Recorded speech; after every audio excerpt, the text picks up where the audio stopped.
Hey everybody, this is Perch. I got a reminder, an email, a message, basically saying, "Hey, about a year ago, 1 year ago this time, Warren Ellis was Me Too'd for his behavior, and they were pointing out like at the time your channel kind of took off from there because you were one of the people who was talking about this and talking about it kind of honestly and openly, but not talking about it from a sensational standpoint or like you were trying to, get rage clicks off of it and everything else. And people reminded me of this video, and it's funny because I can remember exactly where I was. I was out on a hike or a walk, or I was walking and hiking, and the birds were out, kind of chirping nicely, and I had I was irritated and I was trying to just walk it off, which happens because generally speaking, despite what it might sound like, and I've heard different people speculate. It's always weird when people speculate about your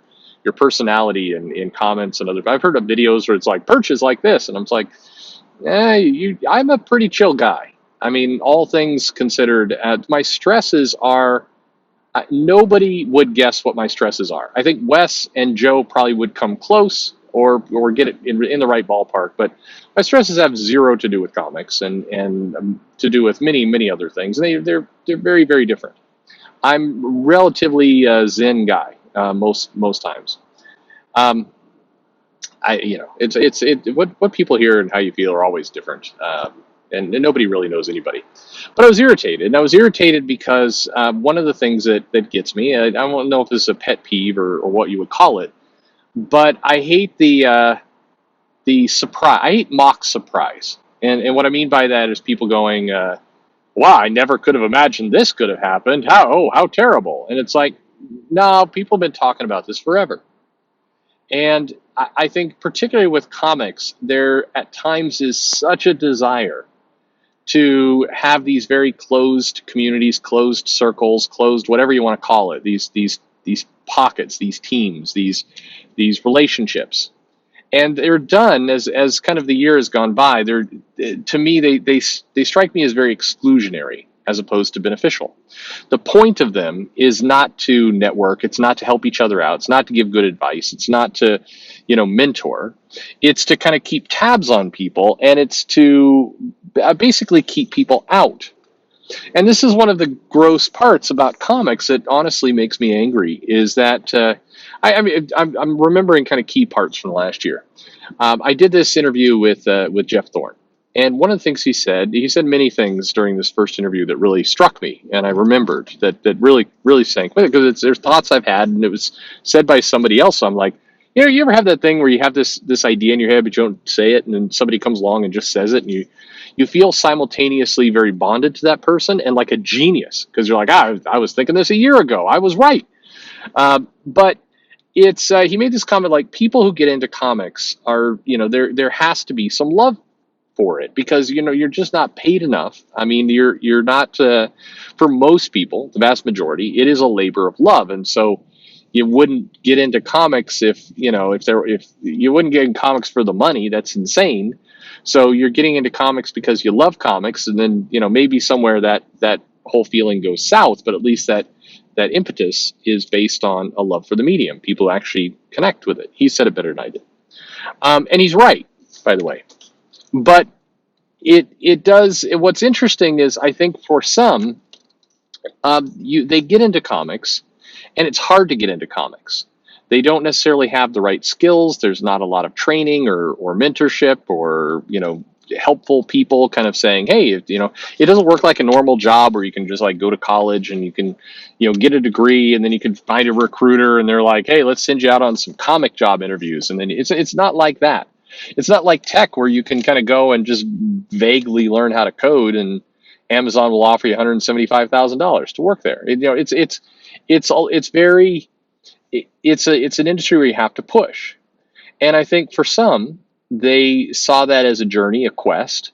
It is interesting. There's a personality type in comics. You see it. You heard it maybe a little bit with the Jim Zub interviews, where it is. It's almost like Dungeons and Dragons in real life. You're on a quest to get into comics, and there's steps there. And I think I don't know that's the nicer side of things. And then there's a different personality type that gets into comics and then jealously tries to keep everyone else out. It's like, it's hard for me to get here, so I am going to clutch onto it, white knuckled, my hands just tightly gripping this thing. It's not going to get away, and nobody else is going to get in. I'm holding this door shut behind me because they can all go piss off. It was hard for me to get in, and I'm staying here. And my observation is that we're seeing a slight increase in that personality type in comics. Not even a majority, but unfortunately, this minority of people, not minorities, but minority percentage wise of people, are really aggressive and really loud and really annoying to people who are reading comics because they love it, or are in comics because they love it. It's so that How does that bring us to Warren Ellis? Well, I get to the question: is what's changed in the last year? Well, if I'm being honest, and this video is about to take a dark turn, nothing. Nothing has changed in the last year, except there have been no conventions. And because there's been no conventions, there hasn't been the opportunity for people to get sloppy and do things they shouldn't do with each other in real life. And that's probably helped. That's helped the comics business, industry, community, whatever you want to call it, teams, pockets, groups. It's helped that immensely, because I think that given the pent-up frustrations of politics, and in this case, I do agree. I'm not the person who's like, people should never talk about politics, only talk about customer. I'm not that guy. But I do think that it would be helpful if everyone had a little gauge, a little barometer. And you don't have this installed into your body. You're not a robot. But this is where you need a significant other, spouse, brother, sister, cousin, good friend to tell you honestly, hey, you're being insane. My wife will tell me, hey, you seem stressed, you seem tense. You're projecting something you may not realize. You cool it down, or you need to, what do you need to relax? A lot of comic individuals work independently. They don't have this, and I think that there was such tension, and this is why I've done all the videos about social media. Social media amps up people's behavior into extreme ways, and I'll give you an example with that. The Donald Trump got two justices into the Supreme Court.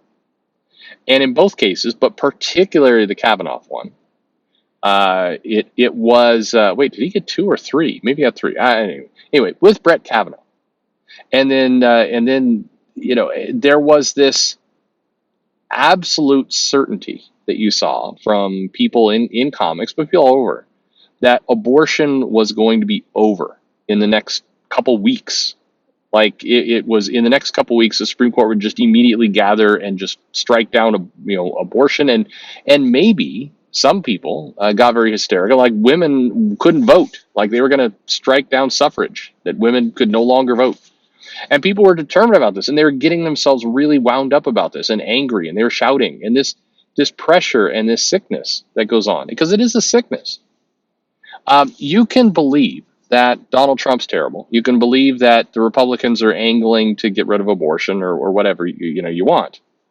But you shouldn't believe that in 2 weeks all of these laws are going to get enacted and the world could change. I mean, there were people making plans to, like, putting food in their car so they could make a run for the border in the event these laws started going down. That's not how things work. That's not how laws work. That's not how society works. Things do tend to move slowly in a lot of cases. And even if all of these things came to pass, there would be lawsuits and legislation, and there'd be so many parts to it that it would not just surprise you overnight. But this is a little bit what social media does. It surprises, it gives you the feeling like tomorrow the world could end. It's why people were hoarding toilet paper and all kinds of silliness over COVID. It's why you had people like, I remember going to the grocery store in the midst of COVID, and there was people in hazmat suits walking around, double masks under a plastic face shield, and they like it was Chernobyl. And that was insane. But it was this idea of, like, you could catch it so easily, you could go home and you could die within 2 hours. That's the kind of stuff that was going on.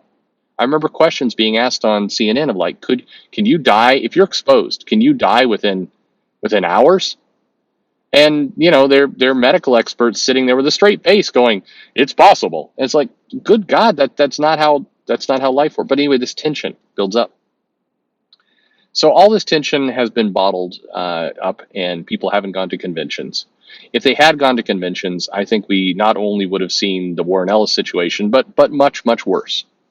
And I also think that the circumstances, the swirling stuff around it, which really stems from this desire to have a closed group of friends, a closed little network of comic pros or creators or whatever who kind of chat amongst themselves and have their own little club. And you do anything to get into that club because it's perceived that club is so important that you got to be inside, and thus be willing to do crazy things in order to get there. Unfortunately, all the DNA, all of the circumstances around that still exist today. They are still out there, as high as ever.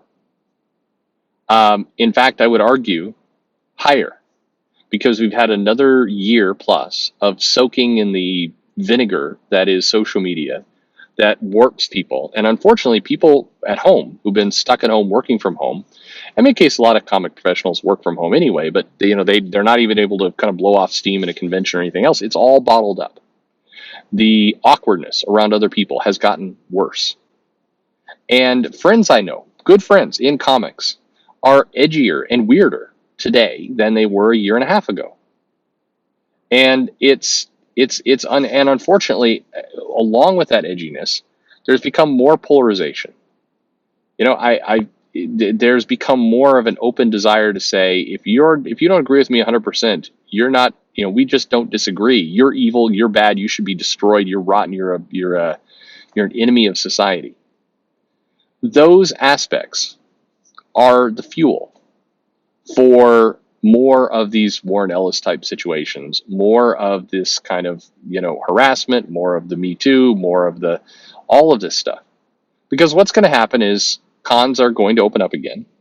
People are going to overdo it because they're happy to be back at a convention, and so they're going to want to blow off some steam and just kind of make up for lost time.